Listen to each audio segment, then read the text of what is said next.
За эрсдэл гэж ярьдаг тийм үү бид нэр эрсдлийн менежмент гэж хүн болгон бийддэг хүн болгон ярьдаг. За тэгээд таад маань сайн сонсох хэрэгтэй. Яагаад вэ гэхээр ерөнхийдөө бол бид нэр эрсдлийг мэддэг. Бид нэр эрсдлийг маш сайн мэддэг тийм үү. Арилжаа болгонд орохдоо эрсдлийг мэдээд байдаг. Гэхдээ ерөөсөө яг эрсдлийг яг гоо яаж арилжаа хийж байгаа юм байхгүй. Одоо барьж арилжаа хийж байгаа юм байхгүй. Та нэг л болоод ирэхээр нэг л арилжаанд ороод ирэхээр нэг л цаад хүн ч юм уу тэ онгот нь ордог юм. Эсвэл нэг шал өөр хүн гарч ирээд арилжаа хийдэг үед бас байдаг баг. Нэг харсан ч л дансан шатцсан. Тэгэл яг орондоо орохоос өмнө унтахаас өмнө би юу хийчихвэ гэж боддог те. Тэгэхээр энэ талаар бид өнөөдөр ярьцгаая. За яа ч гэсэн хамгийн түрүүнд та баяр хүрэх нь юу вэ гэхээр дэлхийн хамгийн хэцүү тоглоом тавтай морил те. Энэ бол хамгийн хэцүү хамгийн тэ одоо танаас бүх зүйлийг шаардсан тийм тоглоом байгаа. Арилжаа гэдэг, трейд гэдэг тоглоом байгаа гэж би бол боддог. Тийм учраас тоглоом талтай морил бол маш хэцүү төгсгөл байхгүй. Одоо дэлхийн одоо хамгийн хурц, хамгийн хурдан, хамгийн оюун ухаантай, хамгийн сайн сургагдсан. Тэгээ бид нар одоо нэг 10 жилийн нэг өөр сургуульд тийм үү одоо шилгүүгт нэг амар нэртэйч биш ямар нэгэн байл ямар нэгэн сургууль сурч байгаа тий. А гэтэл бидний өөдөөс одоо тэр томчууд тэр одоо централ банкад ажиллаж байгаа залуучууд тий янз бүрийн том сургуульд төгссөн Stanford, Harvard, Oxford тий янз бүрийн байдлаар ямар хүчтэй сайн сургагдсан. Маш хурдан компьютер ашигладаг, маш хурдан технологи, маш хурдан танаас асар хурдан мэдээллийг авч байгаа. Тим хүмүүсийн эсрэг бол бид нар тоглож байгаа. Тэгээ бидний эсрэг бол ерөнхийдөө юу гэдэг дэлхийн хамгийн урдан компьютер маш туршлагатай арилжаачаад хэд 10 жилээр арилжсан. Тэгээ маш их мөнгөтэй хүмүүс арилжаж байгаа гэсэн үг бид нар. Тэ бидний эсрэг тоглож байгаа хүмүүс. Тэгээ одоо бид нар болохоор юу гэдэг бидний авж байгаа мэдээлэл одоо бид нар ингээл нэг чарт хараад за энэ нэг имбаланс байна да. Одоо эндээс л өсчих байх та гэж нэг лонг ордог. Гэсэн чинь наад баланс чинь биш ээ. Ингээд доотлын баланс дээр нүлээж байгаа хүмүүс ч байгаа. Тийм арилжаа. Одоо бид ингээл нэг чарт харж байгаа бол тэр хүмүүс чарт харахгүй. Тэд нар бүгдээр тоо хардаг. Тэд нар бүгдээрээ мэдээллийг хардаг. Мэдэн дээр арилжаа хийдэг тий. Тэгээд бид нарыг зүгээр алдахыг хүлээгээл отоод сууж яадаг тийм хүмүүс байгаа. Тийм мундаг хүмүүс, тийм одоо аимшигтай хүмүүс бол бидний өөдөөс арилжаа хийж байгаа. Бидний өөдөөс тоглож байгаа. Тэгтээ шүү дээ. Тэглээгээд энэ тоглоом нь ерөөсөө шудраг бус юм уу? Ерөөсөө амар тийм шудраг бус тоглоом байна. Ийм тоглоом цаашаа арсан байдیں۔ гэж байгаа л биш. Энэ бол хамгийн шудраг тоглоом байна. Маш шудраг тоглоом. Тэгтээ хамгийн харгас тоглоом байна. Харилцаа гэдэг өөрөө. Таад бодоод үзэлтэй. Бид нар ингээл өөрсдийнхөө мөнгийг тавиал. За энэ нэг ийш явж магадгүй байна гэсэн нэг бет тавиад арилжаанд ороод байна шүү дээ, тийм үү? Тийм учраас маш шудраг. Тэгтээ маш харгастай бид нар мөнгө алдах боломжтой. За тэгээд энэ арилжаанд дээ шүү дээ. Энэ тоглоомн дээр хинч бидний талд орохгүй, хинч таны талд орохгүй, хинч таныг шүүхгүй. Оо энэ юуны маркет мейкерийн буруу шүү дээ. Энэ чиний зөвөө чамд мөнгө ч үгүй тийм юусоо байхгүй. Хинч бидний талд орохгүй, хинч шүүхгүй. Тэ? Энэ тоглолтод бол ерөөдөө танаас өөр хинч таны талд байхгүй. Би ч таны талд байхгүй шүү дээ. Одоо шил өчтөр алдаа зарим лонг би лонг шортларч гэсэн. Тэ? Нөгөө нэг ментор гэдээсэн юм нүртэл эсрэг гараад арилжаа ороод байгаа. Яаж хүн тэ зүг арилж юу ах юм бэ тийм үстэ тоглоом тоглох юм бэ тийм үстэ. Тэгэхээр энэ тоглоомонд бол ерөнхийдөө бол зөвхөн танаас бусд нь бол таны дайсан. Таны эсрэгдлийн тоглогч байна гэсэн. Тэр таны тэр дотоод хүн чинь хүртэл зарим үед таны өөрөө ч эсрэгдэлд орсон үе байдаг. Тэ? За тэгээд ерөнхийдөө бол анх орж иж байгаа хүмүүс яг энэ баруун талд гаргаж байгаа зураг дээр залуу шиг уцаа борол хэдэн доллар хийгээл зүгээр өстөн нэр доолыг үлдэрлээд байх юм байна даа л гэж бодож ярилцаанд олж байгаа хүмүүс байгаа. Тэ? Зүгээр л орж ивэл мөнгө амархан мөнгө олчихъя. Зүгээр орж ирээл мөнгө хийчихье зүгээр та нэр долларыг үлдэрлээд өгнө. Одоо ерөөсөө энэ ажлыг тэ энэ 5-9 ажиллаа гарна. Тийм хүмүүс орж иж байгаа. За тэгэхээр тэр мөрөөдөл ардаа хаяад яг одоо өчигдөр авсан, урчигдөр авсан бэлдсэн дэвтэр дээрээ яг одоо тэ таад маань тэ миний тийм төгс биш ч ер нь л таад арай энэ зах зээлд удаан энэ тоглоомд удаан амьд үлдээд тоглолцсон тийм хүний хувьд хэлж байгаа зүйлүүд байгаа учраас таад маань сайн тэмдэглээд аваарай гэж хэлмээр байна. За тэгэхээр бидний энэ тоглоомд хийх ганцхан зүйл байгаа. Тэрний юу гэхээр аль болох удаан амьд үлдэх. Тэрний үгс юу гэхээр удаан энэ тоглоомыг тоглож чадах тийм суудлыг одоо эзлээ суугаад байх хэрэгтэй байгаа байхгүй. Дансааштайгаад гараад ерөөсөө тоглоомоос энэ арилжаа гэдэг зүйлээс гараад явах биш. Одоо юу гэдэг энэ одоо дансаа өөрийн одоо хөрөнгөө арилжээ гэсэн одоо тодорхой хэмжээ капитал байгаа шүү дээ. Тэр капиталаараа аль болох удаан л энэ зах зээлд амьд үлдэх хэрэгтэй байгаа. Тэгээ бидний хамгийн ихний хийх зүйл, хамгийн ихний зорилго бол энэ тоглоомд ялъя гэх биш, энэ тоглоомоос мөнгө хийя гэх биш. Би энэ тоглоомд яавал хэрхэн удаан амьд үлдэж чадах вэ гэдэг зүйл дээр фокуслах гэсэн үг. Тэгээ ерөөсөө мөнгө олъё биш. За тэгвэл яах юм бэ гэхээр бид нэр үүнийг хийхин тулд шүү дээ өөрийн байх ёстой газрыг маш анхааралтай сонгох ёстой. Тэ. Одоо юу вэ гэхээр бид нар ингээд арилжаанд ордоо шүү дээ. За өнөөдөр одоо алтныг дээшээ лонг явах юм шиг байна. За би энэ талд арилжаанд орчих, лонг арилжаанд орчих гэдээ явдаг. А гэтэл тэр маань эсрэгээр лонг биш бидний эсрэг явдаг тохиолдол байгаа шүү дээ. Тийм үү? Тэ. Тэгэхээр тэр үед яах вэ гэхээр бид нар одоо өөрийнхөө ялах боломжтой тоглоомыг сонгоно гэсэн үг. Үнэхээр таны дээр одоо орсон арилжаа чинь буруу цагт орсон байж болно шүү дээ. Та магадгүй тэрэнд эсрэг арилжаа хийж болно шүү дээ, тийм үү? Тэгэхээр тэр бүгдийг бид нар маш сайн бодож явах хэрэгтэй. Маш сайн одоо өөрөө гаргах гэж байгаа шийдвэрээ 2 3 4 5 удаа тий дахин бодох хэрэгтэй. Зарим үед ийм хүмүүс байгаа. Арилжаанд орчоод хүүе би чинь ягаад тэрэнд эсрэг арилжаанд орсон юм бэ? Хүүе би чинь ягаад эндээс орчих вэ? Гэт нэг ингээд яг арилжаанд орсон хүн өөрөө мөртлөө дараа нь ингээд арилжаанд ороогүй хүн шиг агталдаг хүмүүс байгаа. Тэгээ буруу цагт орчих. Би яагаад гарчлаа? Буруу цагт орчлоо. Тэр бүгд юу гэдэг яг орж байгаа шийдвэрийг ерөөсөө өөрөө гаргаж чадахгүй байгаа байхгүй. Тэ? Дахин бодож чадахгүй байгаа байхгүй. За тэгэхээр бид нар дараагийн экстра зүйл юу гэхээр таны одоо бидний дайсан тийм үү? Одоо бидний одоо тэр чартантаас угаад байгаа smart money тэ? Одоо тэр хөдөлгөөн хийгээд байгаа тэр дайсан маань хэрхэн бодож хөдөлж байгааг ойлгох нь өөрөө маш чухал байдаг. Энэ юу гэхээр чарта сайн уншиж ойлгодог болох нэ.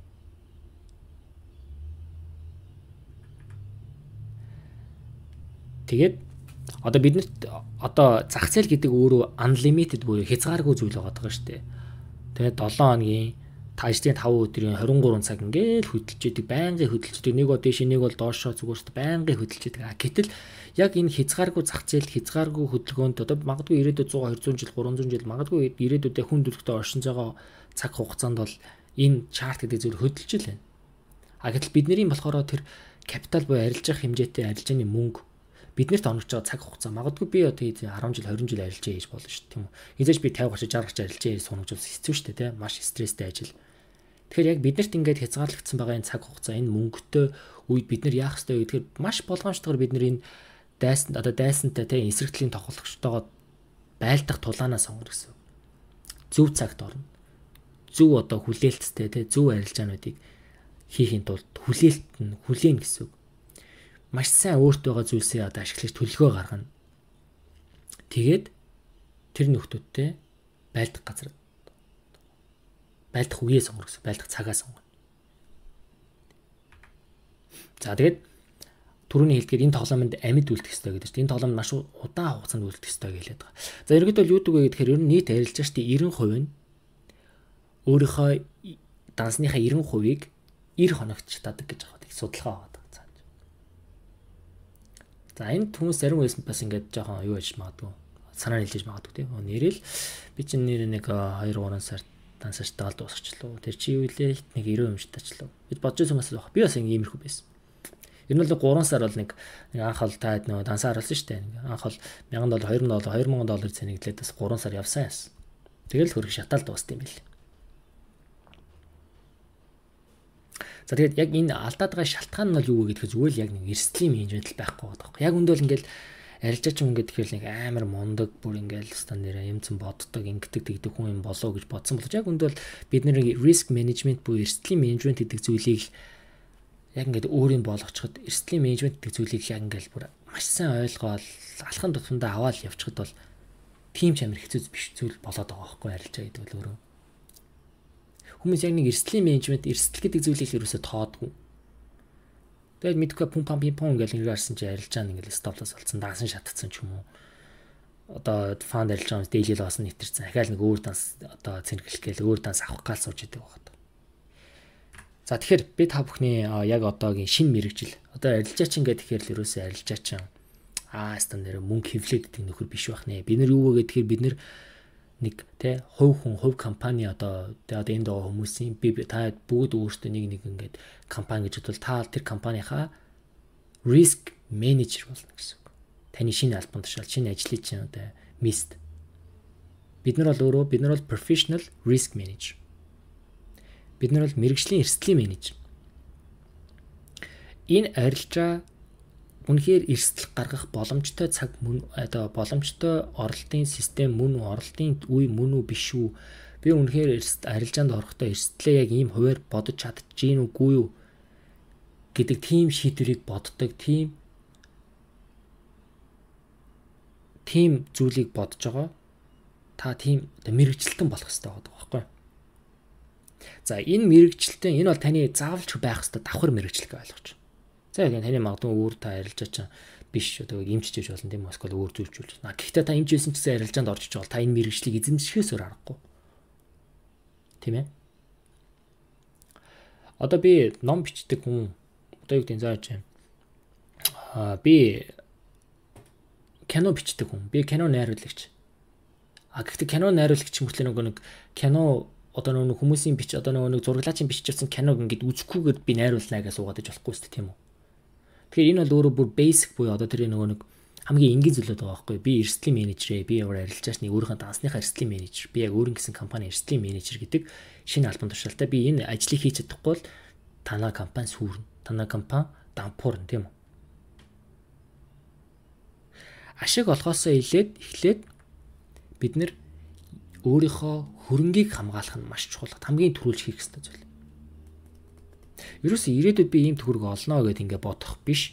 Би яг одоо энэ эрсдлийг гаргаад үнэхээр тийм ашиг олох боломжтой юу? Тэгвэл би яг одоохоо өөрийнхөө хөрөнгийг хамгаалаад би ийм хэмжээний эрсдэл гаргая. Энэ эрсдлийг би алдчихвал би энийг дааж чадна. Дараагийнхаа хаад арилжаандаа би ахад иймэрхүү хэмжээний эрсдлийг гаргая гэж боддог болох хэрэгтэй байгаа. Дэлхийн та хамгийн мундаг арилжаач чинь та зүгээр өстө нэрээ бүр хамгийн сайн арилжаач чинь байсан ч гэсэн та эрсдлийг ерөөсөө танд тоод чадахгүй байгаад байвал та ерөөсөө мундаг арилжаач болж чадахгүй нэг про арилжаач, про трейдер гэдэг чинь болж чадахгүй байгаа байхгүй.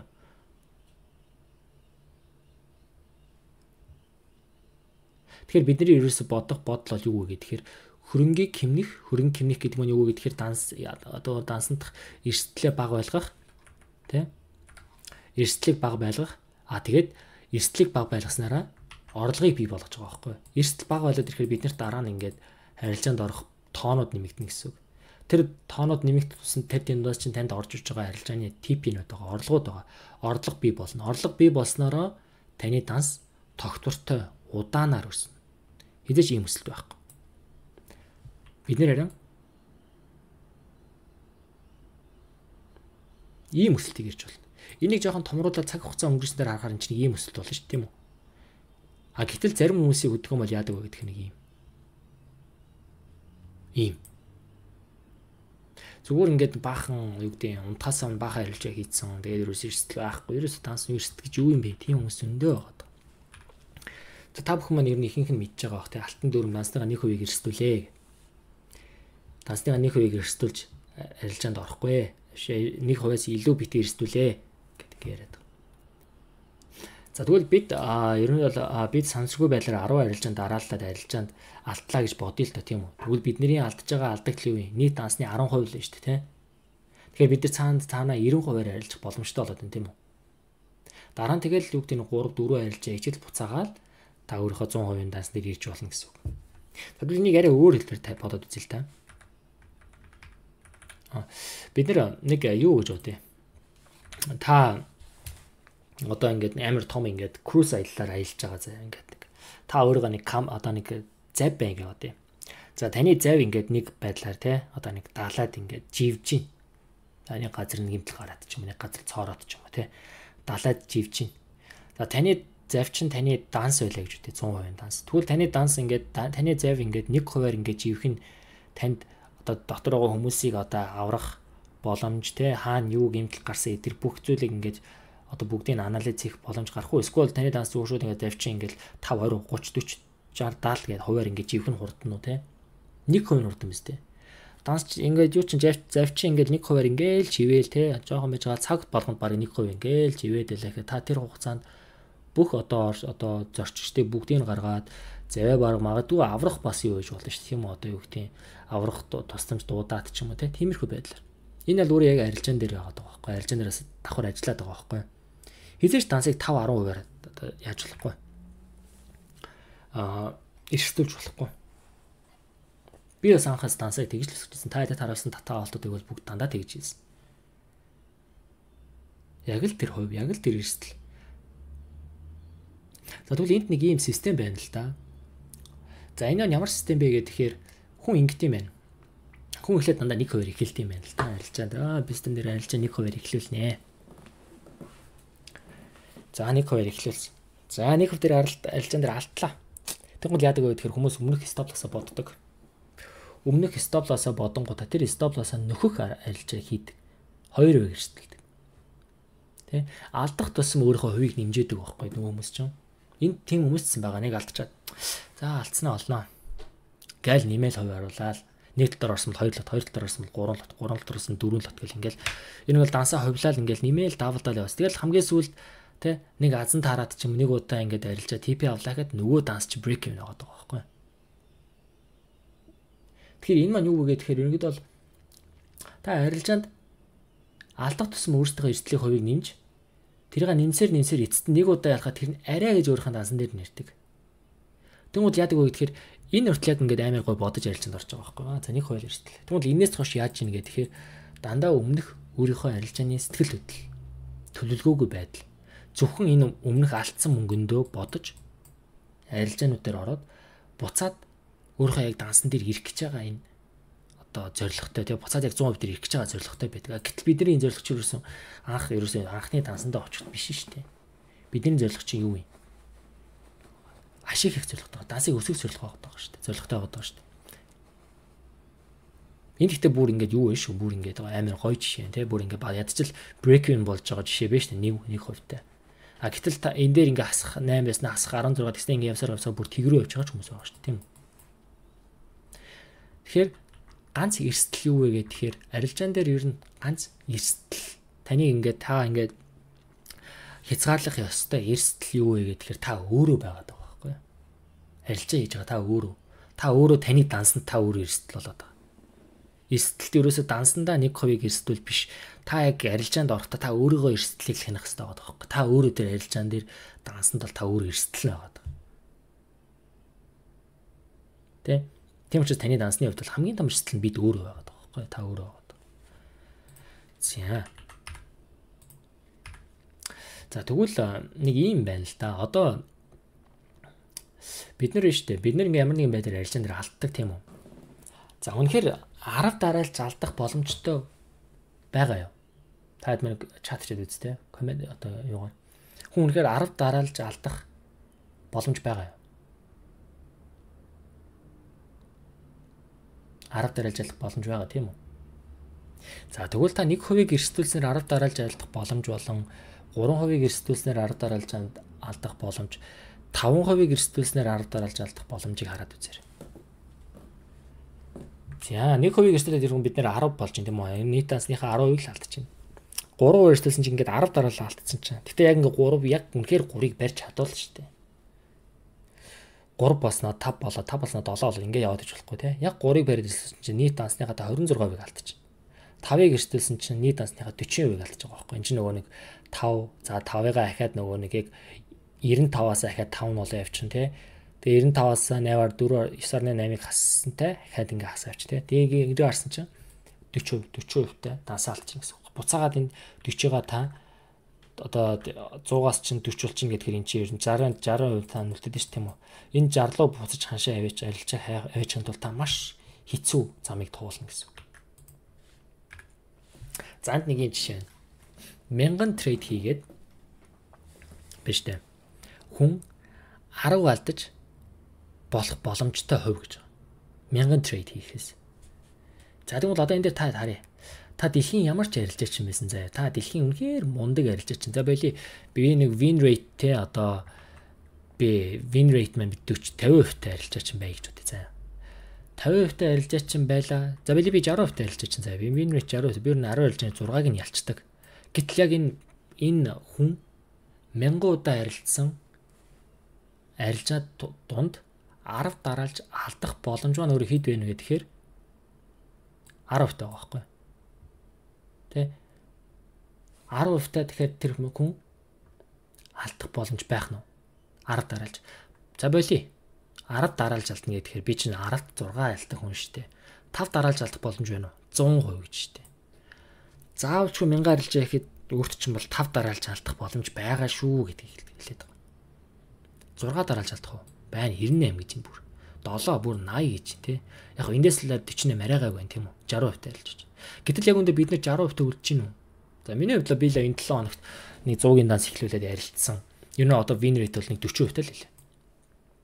Гэтэл 40% миний яг одоо дансан дээр ингээ би цаашдаа одоогоор нэг 11 90% 12 3 арилж байсан баха. Тэрэн дээр тэр ингээд тэр 12 3 арилж 1000 болоход би бол ирээдүйд 10 арилцаа 10 дараалж алдах боломж бол 100% биш шүү дээ. Юу гэсэн үг юм бэ тийм ээ?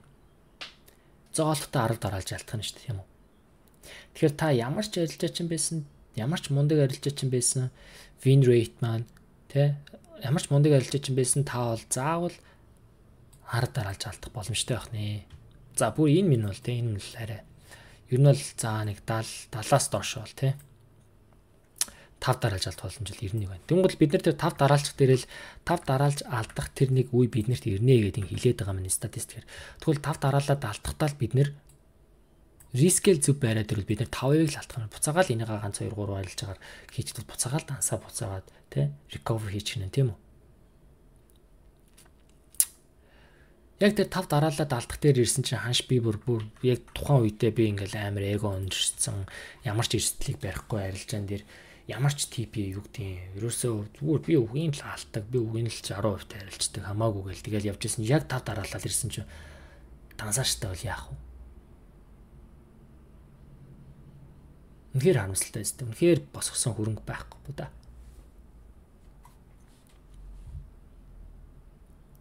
Тэгэхээр ийм одоо энэ trading strike гэдэг яриад байгаа шүү дээ. Losing strike бол биднэрт зоолтой ирэх зүйл байх нэ.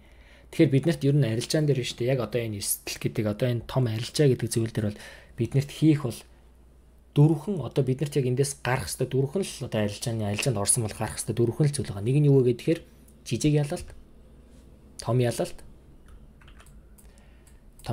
жижиг loss, break even. Одоо шил би ингээд арилжаанд TP одоо би арилжаанд ингээд нэг орлоо шүү дээ. За анш ингээд явлаа.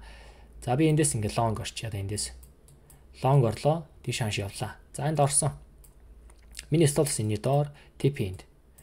За тэгэнгүүт хүмүүс яадаг вэ гэхээр эндээс жоох ингээд одоо бидний чиглэл бүр хөвж болно тийм маш үнэхээр дээшээ биш. Ингэж орж ирсэн яг орсон зэг дээр ингээд доош явчихвал stop loss тавихгүй явбал тэгвэл бид нарт ерөөс big loss гэсэн зүйл байхгүй байна шүү дээ. Бид нарт дөрвөн сонголт. Нэг бол stop loss биш нэг бол small loss, нэг бол жижиг ялалт. Small win, нэг бол big win, эсвэл break even. Ийм дөрвөн сонголт. Хизээч тэр доор big loss гэсэн зүйл байхгүй. Big loss. Хизээч том арилжаан дээр том алдаж болохгүй. Тийм учраас бид нарт эрсдлийн менежмент гэдэг зүйл хэрэгтэй байна. Тийм учраас бид нарт тэр баг эрсдлээ дансаа баг эрсдүүлээ гэдэлээд байгаа зүйл байна. Энэ өөр маш чухал. Одоо юу гэдэг бид нар ингээд хичээлийн ихэнд ингээл яриад өнгөрч байгаа боловч одоо нэг сар юм 2 сарын дараа та хэд мань яг өөртөө арилжээ гэдэг ихээр хэдэн хувийг эрсдүүлээд яаж арилжаад тий арилжаан дээр маш том дансаажтайгаад фандууд дээр мэдээж фандууд дээр үзэх байх тэгээ фандууд дээр нэлээд дансаажтайдаг хүмүүс гараад ирнэ. Тэр үед би энэ юуг ахиж орно эрсдлийн менежментийг нэг дунд нь нэг сануулж авахгүй бол ерөөсөө болохгүй байгаа юм. Тэгэхээр жижиг ашигч гэсэн өөрөө биднэрт бол маш боломжтой одоо жижиг ашиг бол өөрөө маш одоо энэ дансыг өсгөх өөрөө том дэлгүүр байгаа байхгүй тий. Тэгэхээр ерөөсөө дансаа бити том одоо эрсдүүлээрээ цаашдаа арилжаан дээр орж байгаа одоо арилжаа хийж байгаа хүмүүс байгаах арилжаа хийхгүй ирээдүйд хийх гэж байгаа хүмүүс ч байгаах 1%, 2% ер нь багаараа эрсдүүлээрээ Эрсдлийг хэн сайн барьж чадж чинь тэр хүн энэ тоглоом дээр удаан байна. Тэр хүн үнэхээр арилжааг сайн хийж чаддаг болно. Тэр хүн энэ тууштай байж чадна. Тэгэхээр та өөрөө тэр дэлгүүрэн шүү за. Ерөөс энд ямар нэгэн арга барил, ямар нэгэн бүр ингээл яг бид нэр смарт мани концепт үзнэ. Гэхдээ энэ арга барилыг үзчихвэл өстой алаад хийдаад байна. Смарт мани концепт үзээд сураал тэгснээ эрсдлийн менежмент байхгүй зүгээр өстөнөр дансаа 100% эрсдэлэл ингээл арилждаг бол ерөөс ямар ч өмнөсөд дийлсэн байхгүй шүү тийм үстэй.